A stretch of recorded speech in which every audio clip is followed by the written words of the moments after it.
नमस्कार दोस्तों।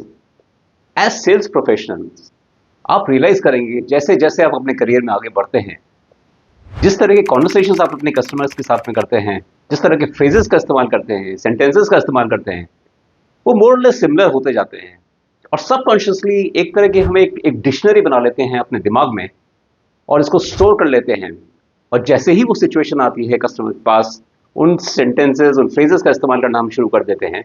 और उनमें से कई ऐसे फ्रेजेस होते हैं जो बहुत पॉजिटिव नहीं होते, या तो बहुत सेल्सी होते हैं, बहुत पुशी होते हैं, कई बार बहुत सेल्फ सेंटर्ड होते हैं, डिफेंसिव होते हैं कई बार, और कुछ इंस्टेंसेस में कुछ तरह से अनप्रोफेशनल भी हो जाते हैं। और इस तरह के फ्रेजेस आपके करियर को आगे बढ़ाने में डेफिनेटली मदद नहीं करते हैं। तो आज की वीडियो में मैं ऐसे एक चेकलिस्ट बनाने की कोशिश करूंगा उन फ्रेजेस की जो आपके लिए पॉजिटिव नहीं है, आपको हेल्प नहीं कर रहे हैं आपके करियर को आगे बढ़ने में। और मैं आपको ऑल्टरनेटिव वर्जन्स भी बताऊंगा कि आप उन फ्रेजेस की जगह क्या इस्तेमाल कर सकते हैं।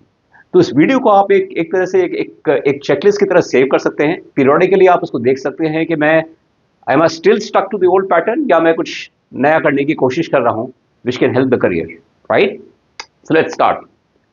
First phrase, let me be honest with you. When do you say this? अगर आप हमेशा ऑनेस्ट नहीं हैं तो कभी कभी आप बोलेंगे तो कस्टमर को एक कॉन्फिडेंस नहीं आता है when you say let me be honest with you, right? Instead of that you can directly come to the point. सीधे बात करिए कि हाँ ये है।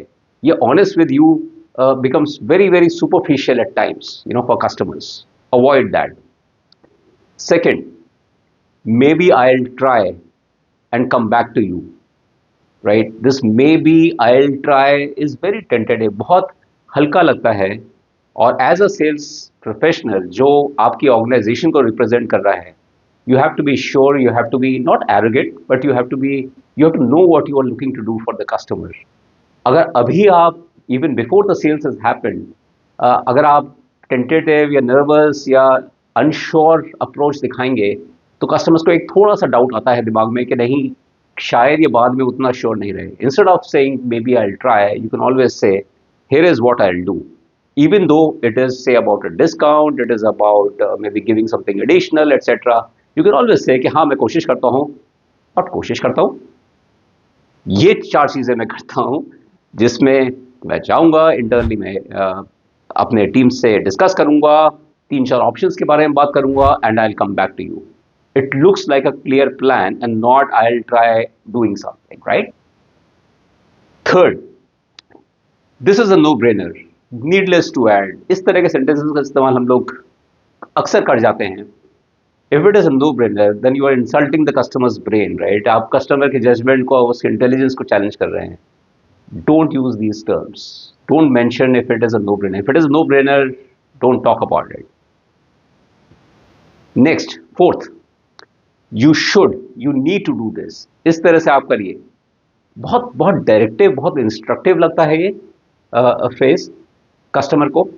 Instead of saying that, because at times customers बहुत डिफेंसिव हो जाते हैं. दे सबकॉन्शियस आपका उनके दिमाग में आएगा कि does he know more about the business that I do, right?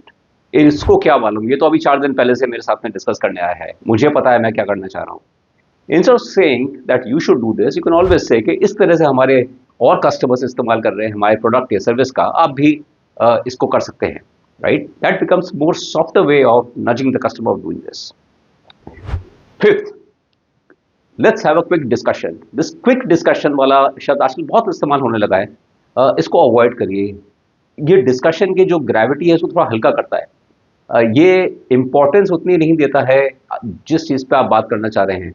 Instead of saying this कि एक क्विक डिस्कशन करते हैं, आप बोल सकते हैं कि एक 15 मिनट का डिस्कशन हम शेड्यूल करते हैं जिसमें मैं 2-3 चीज़ों के बारे में बात करूंगा. Again looks more clearer in terms of how the customer is should expect this conversation happening with you, right? Sixth, बहुत बहुत सॉर्ट ऑफ कॉमन है, बहुत सालों से इस रिक्वायरमेंट इस चीज़ की रिक्वायरमेंट होती है हमें as sales professionals, knowing the budget, right? At times we directly ask what is the budget, right? And it looks very direct, customers can get defensive कि हाँ भाई ये मैं क्यों बताऊं तुम्हें अपना बजट कितना मैं स्पेंड करना चाहता हूं. Another way of putting this whole question, you obviously have to ask, आपको पूछना है, आपको जानना है क्या है. तो ये पूछ सकते हैं कि इस प्रॉब्लम को सॉल्व करने के लिए आपको क्या लगता है कि क्या एस्टिमेशन होना चाहिए, ब्रॉडली फाइनेंशियल इंप्लीकेशन कितना होना चाहिए. आपको लगता है इस बारे में, नॉट अबाउट द प्रोडक्ट और services but more about solving the problem, right. That will be a more, एक तरह से एक थोड़ा सा एलिवेटेड कॉन्वर्सेशन होता है कस्टमर के साथ. Seventh, again, a very important qualification question. Are you the decision maker? Now, again, the customer, अगर वो आपसे बात कर रहा है, even though he would have his boss, his peers, etc., वो कई बार वो बोलेगा कि हाँ भाई मेरे से बात करो, मैं ही बात करूँगा आपसे. Instead of asking कि आप decision maker हैं, you can always say कि इस buying process में और कौन-कौन से लोग involved हैं, right? और उस question से, उस answer से आपको clue मिल जाएगा, and then you can ask a follow-up question कि हाँ इनमें से is there a committee, is there a chairperson, is there consultant. इस तरह से आप थोड़ा फ्लैश आउट कर सकते हैं rather than being very direct about this decision making question. एथ, let me know about your thoughts. Now that is a बहुत ज्यादा ब्रॉड बेस्ड, बहुत एब्स्ट्रैक्ट क्वेश्चन है. Thoughts can be about anything, right. Usually ये question हम लोग पूछते हैं after a certain discussion, a presentation, a walk through, whatever.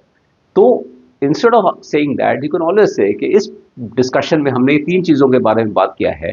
I hope आपने इस प्रपोजल को पढ़ के इसमें इवैल्यूएट किया होगा, और इसके बारे में ऑप्शन 1 वर्सेस ऑप्शन 2 अगर हम बात कर पाए, be a little more specific than asking let me know your thoughts, because the kind of answer जिस तरह से आप एक्सपेक्ट करेंगे इस क्वेश्चन का may not give you the kind of feedback that you're looking for, right?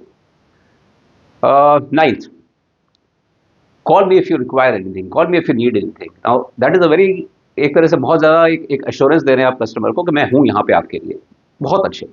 लेकिन इससे again it's a very abstract, it's a very open-ended sort of statement.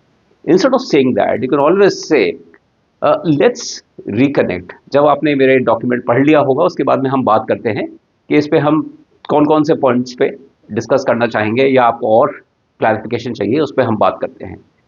Make it specific, require anything could be beyond the proposal as well, right. तो आप उस दिशा में नहीं जा रहे हैं. 10th, can we schedule a demo. Again that's a very बहुत stereotypical सा क्वेश्चन है कि हाँ एक डेमो कर लेते हैं. इंस्टेड ऑफ सेइंग दैट, एक थोड़ा सा एक इम्पैक्टफुल वे से आप उसको बोल सकते हैं कि हम कैन वी शो यू कि हम किस तरह से अपने प्रोडक्ट का यूजेज हमारे और कस्टमर्स कर रहे हैं, किस तरह से आपके एनवायरनमेंट में और कस्टमर्स यूज कर रहे हैं, ये हम आपको दिखाना चाहते हैं. That will make it much more relatable to the customer कि हाँ ये मेरे लिए बात कर रहा है, ये मेरे बारे में है, अपने प्रोडक्ट के बारे में नहीं है, बट मेरे यूजेज के बारे में बात कर रहा है कस्टमर के यूजेज के बारे में, right. So that will become much more a relevant or a very custom sort of a proposition to the customer. 11th, I'm sorry to bother you, but are you still interested? कई बार क्या होता है कि हमारे proposals वगैरह बहुत time हो जाते हैं, उस पर फीडबैक नहीं आ रहा होता है, and then we want to follow up, right? Now again, instead of asking it so bluntly, you can always say कि सर पिछली बार हमारा जो डिस्कशन हुआ था उसके बाद में इस प्रपोजल के बारे में मैंने सोचा, या कुछ मार्केट फीडबैक हमने इकट्ठा किया, कुछ रिसर्च की हमने, मैं वो शेयर कर रहा हूँ. एंड हैविंग सेड दैट, आपने इसके बारे में कुछ सोचा, कुछ और कंसर्न्स तो नहीं है आपके बारे में, इस प्रपोजल के बारे में या हमारी ऑर्गेनाइजेशन के बारे में. Then you are sort of tying in to the proposal, but again showing intent. आप दिखा रहे हैं कि हाँ, हालांकि आपने जवाब नहीं दिया है कुछ टाइम तक, but still I am interested, I am invested in what you are looking to do. तो कस्टमर गेट्स अ फीलिंग कि हाँ ये बंदा मेरे बारे में, मेरी प्रॉब्लम्स के बारे में अभी भी सोचता है. It gives a very good impression to the customer. 12th, last for this video, but certainly not the most exhaustive list, I would say. But at times we say we are leaders in this space, right? यहाँ पे हमारा we are the number one. बहुत बार आपने देखा होगा कि presentation में हम लोग इस तरह के शब्दों का इस्तेमाल करते हैं. Now that is one thing to say that you are leaders, but how? किस तरह से? It becomes at times a very arrogant sort of a statement to make. Instead of saying that we are the leader or just leaving it at that, उसके बाद में आप उसको explain करिए. A better way of putting this across is to say, let me explain. मैं आपको बताता हूँ कि क्यों हमारे customers हमें prefer करते हैं vis-a-vis हमारे competition. क्योंकि ये 3-4 चीजें जो आप बताना चाहते हैं वो बताइए and explain why you are the leader and not just leave it at कि हाँ हम लीडर्स हैं and you accept it because I am saying so, right? So these are the sort of 12 checklist which I thought आपके लिए useful होगा और कोशिश करिए कि इन सेंटेंसेस को अवॉइड करिए and try using some of the other ones जो मैंने मेंशन किया इस वीडियो में. I hope this was useful for you. And if you like this video and the other videos on my channel, please like, subscribe, and share it with your friends. And bye for now.